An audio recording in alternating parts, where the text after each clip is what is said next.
अस्सलाम वालेकुम। नाकाबिले फरामोश के एक नए एपिसोड में तमाम देखने वालों को खुशामदीद कहता हूँ।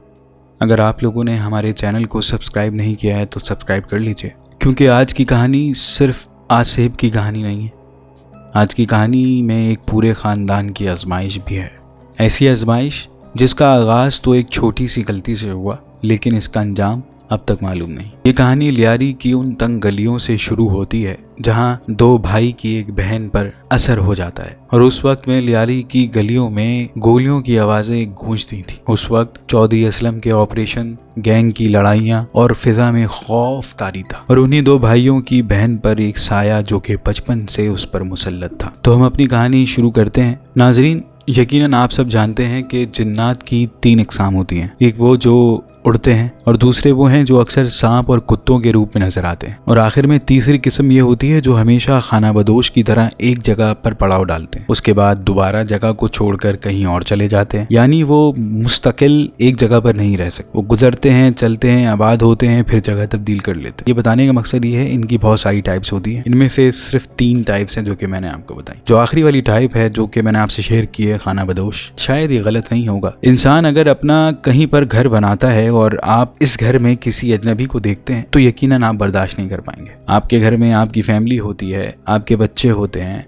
आपके वालिदैन होते हैं। इसी तरह जिन्नात की फैमिली का एक सिस्टम है। जिन्नात घर की है एक ऐसे नौजवान लड़के ने जिसकी पूरी जिंदगी इन्हीं हालात में गुजर गई। आसिफ, असरात, और आखिर में जिन हालात में इनकी जिंदगी गुजरी, ये सुनने के बाद आप भी हैरान हो जाएंगे। हमारे भाई कहते हैं कि हम 2 भाई हैं, मेरा नाम मासिम है और मेरे बड़े भाई का नाम एजाज है। हम दोनों भाई लियारी में एक दुकान चलाते थे और अचानक से लियारी के हालात ख़राब हो गए। पता चला कि एसएसपी चौधरी असलम का ऑपरेशन चल रहा है। कुछ बुरे लोगों के ऊपर जो लियारी में मुकीम थे, उनकी वजह से हम जैसे रोज़मर्रा की ज़िंदगी में कमा कर खाने वाले काफ़ी परेशान हो गए थे। तमाम चीज़ें बंद हो चुकी थी। हमारे घर में फाके पड़ने लगे, लेकिन फिर भी भूख का तो इलाज हम कर लेते। लेकिन जो चीज़ हमें मंजूर नहीं थी वो ये थी कि मेरी छोटी बहन का इलाज चल रहा था।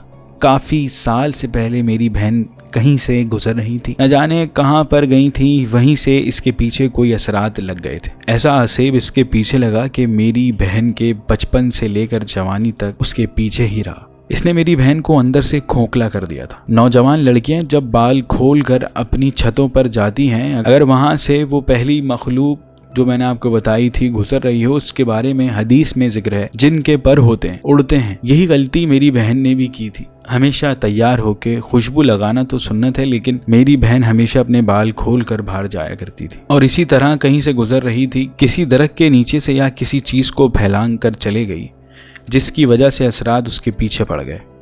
अगर मेरी बहन को कोई ज़्यादा तंग करे या उसे बहुत ज़्यादा गुस्सा आ जाए तो उसकी कैफियत बदल जाती है। इसकी आंखें ऊपर चढ़ जाती हैं और उस वक्त वो लोहे के दरवाज़ों की कुंडियां भी तोड़ देती है। और कभी कभी तो ऐसा होता है कि मेरी बहन जब सो रही होती है तो उसके कानों में अचानक से सरगोशी होती है और उठकर बात करने लग जाती है। उसकी आंखें बंद होती हैं, नींद में होती है, लेकिन हमारे घर वाले ये देखकर डर रहे होते थे कि मेरी बहन बाकायदा हाथों को आगे कर रही होती थी, निवाला बनाकर सामने खिलाती थी, खुद भी खाती थी। ये देखकर मेरी वालिदा और हम सब बहुत डर जाते थे।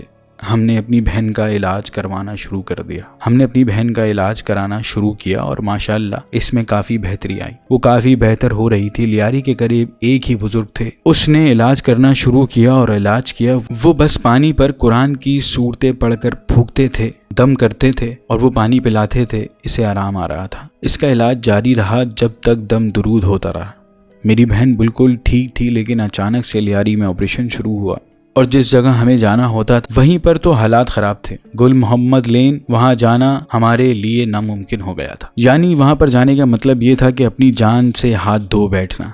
हमारे भाई कहते हैं कि वहाँ पर ज़्यादा हालात ख़राब थे। हम अपनी बहन को लेके आखिर कहाँ जाते, कैसे जाते? पूरे का पूरा लियारी पैक हो चुका था। हालात इतने बदतरीन थे कि हम अपनी बहन को बाहर निकाल नहीं सकते थे। बहुत मुसीबतें थीं। 2 गैंग्स में लड़ाई चल रही थी। अब मेरी बहन घर में रहकर चिड़चिड़ी हो जाती थी और जब गुस्सा करने लगती थी तो वही कैफियत तारी हो जाती थी। वालिद साहब, वालिदा, मैं, मेरा भाई, मेरी बहन और एक छोटी बहन। हम सब परेशान हो गए थे, अपने घरों में फाके काटते, और मेरी बहन की तबीयत ऐसी थी कि वो न जाने कुछ भी फरमाइश कर देती थी, मुझे ये खाना है। अगर उस वक्त उसे वो चीज़ ना दी जाए तो इतनी कुव्वत और ताकत आ जाती थी कि वो दरवाज़ों की कुंडियाँ तोड़कर बाहर चली जाती थी। और हमने ये काफ़ी बार रातों में देखा। हमारे भाई कहते हैं कि हमने काफ़ी बार रातों में ये देखा है, नोट किया है कि कोई बैट यानी चमगादड़ उड़ता हुआ कमरे में घर आ जाता है और घर आकर सीधा मेरी बहन के कमरे में उसके बेड पर जाकर बैठ गया। क्या ऐसा कभी हुआ है दोस्तों? चमगादड़ कभी भी इस तरह कमरों में आके एक जगह पर नहीं बैठते, वो तो रातों में उड़ते रहते हैं और पूरा दिन लटकते रहते हैं। ये बात तो वाज़ेह थी कि कोई मखलूक इसी रूप में आती थी। हमारे भाई कहते हैं कि एक दिन बकरा ईद थी, बकरा ईद की जो कुर्बानी हुई, मेरी बहन ने अपनी आंखों से वो देख लिया और उसी वक्त वो जानवर के ऊपर टूट पड़ी। ज़मीन पर जो खून इस तरह गिर रहा होता है जानवर का, बकरे का या वगैरह, ज़िबा करते हैं तो खून के जो फव्वारे उड़ रहे होते हैं, मेरी बहन अपने हाथों से उसे पकड़े अपने मुंह में डालने लगी और ज़मीन पर ही पीने लगी। जिस तरह वो इस खून को पी रही थी, तमाम घर वाले, अड़ोस पड़ोस के लोग भी काफ़ी डर गए थे। तब मेरी बहन मशहूर हो गई थी कि ये आसिफ ज़दा है, इस लड़की पर असर है, इस लड़की पर कुछ और है, ये सही नहीं है। और हम सब काफ़ी परेशान हो गए थे। और अब जब हमने इलाज शुरू किया तो ये मामला हो गया कि ऑपरेशन शुरू हो गया। अब हम बाहर नहीं ले जा सकते थे। मेरे वाले साहब ने सोचा कि अब इस घर को बेचकर लियारी छोड़कर चले जाएंगे। हम जैसे शरीफ लोग जो दुकान चलाकर गुजारा करते थे, अब कैसे रहेंगे? मेरे वालिद साहब ने सोचा कि अब इस घर को बेचकर हम लियारी छोड़कर चले जाएंगे। हम जैसे शरीफ लोग जो दुकान चलाकर ही अपना गुजारा किया करते थे, अब हम कैसे रहेंगे यहाँ पर? मसला हमारे लिए नहीं था। लियारी में हमने आंख खोली, इसे छोड़ना आसान नहीं था, लेकिन अपनी बहन की खातिर हमें ये छोड़ना पड़ा। इन्हीं हालात में हम वहाँ से निकले। मेरे वालिद साहब की खाला के घर गवादर चले गए। उन्होंने हमारा बहुत पुरजोश इस्तकबाल किया, हमें अपने घर में जगह दी, हमें वहाँ बिठाया, खिलाया। उनके बच्चों ने मुझे नौकरी ढूंढ के दे दी। दुकान के साथ साथ कराची में साइकिल का काम भी किया करता था। अब जब पहुंच गया तो मोटरसाइकिल का काम करके अच्छे खासे पैसे बना लेता था। इस तरह मैं काम करते रहा। वालिद साहब ने कुछ पैसे लगाकर दूध का कारोबार शुरू किया और उसमें बिजी हो गए। हमारे कुछ ऐसे अजीज़ व अकारिब जो हमारे बहुत करीबी थे, यानी मेरी वालिदा की बहनें, जब हालात ख़राब हुए तो उन्होंने हमें कहा कि तुम यहाँ आ जाओ, ओमान में आकर मुकीम हो जाओ। लेकिन हम अपने पूरे घर बार को छोड़कर कैसे ओमान चले जाते? ओमान चले जाना भी हमारे लिए आसान नहीं था। इतना आसान तो कुछ नहीं था ओमान चले जाना, लेकिन अपने पूरे घर बार को छोड़कर ओमान चले जाना भी हमारे लिए आसान तो नहीं था। इतना आसान तो कुछ भी नहीं होता। बहरहाल अब हम गवादर में थे और हालात कुछ बेहतर होने लगे क्योंकि हम सभी कमा रहे थे। वालिद ने दूध का कारोबार शुरू कर दिया था, मैंने मोटरसाइकिल, मेरा भाई भी किसी दुकान में काम करने लगा और वो मार्बल का बहुत अच्छा कारीगर भी था। हम सब ने वहाँ पर बड़ी मेहनत की और मेरी बहन का भी इलाज चल रहा था। और 4 साल बाद हमने अपनी ओमान वाली खाला से कांटेक्ट किया कि हमें वहाँ पर आना है। उन्होंने कहा कि ठीक है, मैं इसका बंदोबस्त करती हूँ। वीज़े का तमाम लोग तैयारी करने लगे। काफ़ी वक्त बाद जब हमारी तैयारी मुकम्मल हुई तो हम गवादर से ओमान चले गए। हम पूरी फैमिली एक साथ गई। इतना बता दूं कि ओमान में बलूच कम्युनिटी को बहुत अहमियत दी जाती है। वहाँ पर पुलिस और आर्मी और भी बहुत सारे बलूच कम्युनिटी से काफ़ी लोग वहाँ पर मुकीम हैं। तो इसी तरह हमें वहाँ पर बहुत सपोर्ट मिला। और जब वहाँ पहुँचे मेरी बहन की तबीयत दोबारा ख़राब होने लगी। तबीयत इतनी ख़राब होने लगी कि मेरी बहन अजीबो गरीब हरकतें करने लगी। कभी फ्रिज से कच्चा गोश्त निकाल कर खाने लग जाती। ओमान में ऑनलाइन फ़ोन पर हम लोग, मेरी वालिदा मोहतरमा ऑनलाइन फ़ोन पर अपनी बहन को दम करवाते थे और मेरी वालिदा मोहतरमा बहन को ख़ुद भी पढ़ के दम करती थी। लेकिन हमें एक बात समझ नहीं आती, जब भी हम कोई दम दरूद करते तो वो चिल्लाने लग जाती, चीखने लगती, चिल्लाने लगती। हम समझ जाते कि इसके अंदर जो भी शैतान है, जिन्नात है, जिसने अपनी गिरफ्त में इसको लिया हुआ है। हमने एक आलिम से रुजू किया तो हमने जब उन्हें बताया कि जब हम अपनी बहन को जो है वो ये सुना रहे होते हैं तो वो बर्दाश्त नहीं कर पाती, बहुत रोती है, तो हमारे आलिम ने हमें मना कर दिया कि ये नहीं पढ़ो, ये नहीं सुनाओ। जब एक इंसान अपने आपे में नहीं होता तो वो नुकसान करता है। अब हम लड़के थे, हमें जॉब तलाश करनी थी, हमें बाहर जाना पड़ता था। बहन की ऐसी कैफियत थी कि उसे पकड़ना पड़ता था। 2-2, 3-3 लोग उसे पकड़ते थे, तब जाकर वो कंट्रोल में आती थी।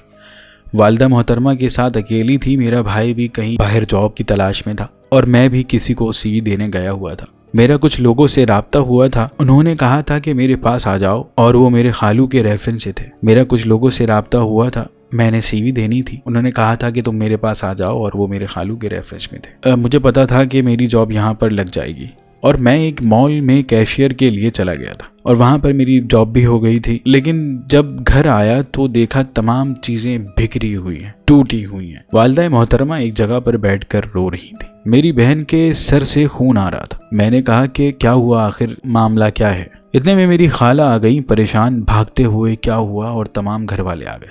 बहन को लेकर अस्पताल गए। मेरी बहन वहां पर बेकाबू हो गई। वालिद ने संभालने की बहुत कोशिश की तो बहन ने दीवार पर सर मारना शुरू कर दिया, और जब दरवाजा तोड़ दिया तो बाहर निकल गई। अजीब तरह से जमीन पर रेंगते हुए चलने लगी। मगरिब होने में काफी देर हो चुकी थी। मेरी बहन की कैफियत बिल्कुल भी सही नहीं थी। अगर आपने इंग्लिश मूवीज में आसिफ ज़दा लड़कियों को देखा है जिसमें पादरी इनका इलाज कर रहे होते हैं किसी चीज से बांधकर, इस वक्त उनकी हालत कैफियत क्या होती, तकरीबन मेरी बहन की कैफियत बिल्कुल वैसी हो चुकी थी। अब इसे बांधने के सिवा कोई और चारा नहीं था। हमने अपनी बहन को बांधना शुरू कर दिया, और एक बार जब मेरी कज़न इसे खाना खिला रही थी तो मेरी कज़न की वो उंगली ही चबा गई और चबाकर अंदर निकल गई। मेरी बहन की आंखें हरी हो जाती थी। मेरी खाला ने वहीं पर एक आलिम को ढूंढा और इलाज करना शुरू किया। दोबारा इलाज शुरू होते ही मेरी बहन बेहतर होने लगी। आहिस्ता आहिस्ता इसकी तबीयत ठीक होने लगी, और 1 महीने तक मेरी बहन को कुछ भी नहीं हुआ। जब ये हालात देखे तो हम काफ़ी खुश थे, खुश होने लगे। हमने कहा 1 महीना गुजर गया,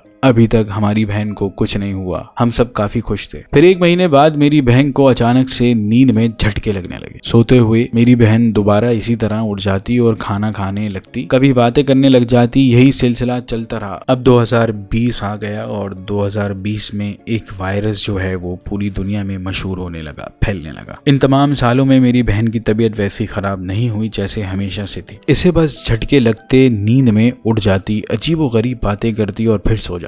अब हर वक्त वो खुद से खुद बातें करती। मेरी बहन आईने के सामने खड़ी रहती, कंघी करती और किसी से बात करती, और उस वक्त हम लोग जो हैं वो कनाडा जाने की तैयारियां कर रहे थे। मेरी खाला की फैमिली के कुछ लोग थे जो कनाडा जा चुके थे, वहीं पर मुकीम थे। इन्हें बहुत अच्छी अहमियत मिली, अच्छी जॉब मिली, इनकी जिंदगी बहुत अच्छी गुजर रही थी। हम सब ने काफी पैसे जोड़ लिए थे बाकी पैसों की मदद इन्हीं रिश्तेदारों ने की जो वहां पर पहले से मुकीम थे।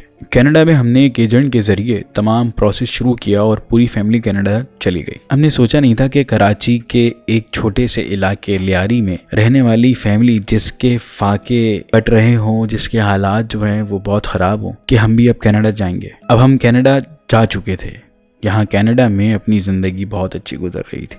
शुरू में काफ़ी मुश्किलात का सामना करना पड़ा सेटल होने में। बिलाखिर हम कनाडा शिफ्ट हो गए, और 2020 में हम कनाडा में मुकीम हो चुके थे, और अचानक कोविड आ गया था। तो लॉकडाउन लग गया था, सब कुछ बंद हो गया था। परेशानी थी, लेकिन फिर भी हमने वहाँ कंट्रोल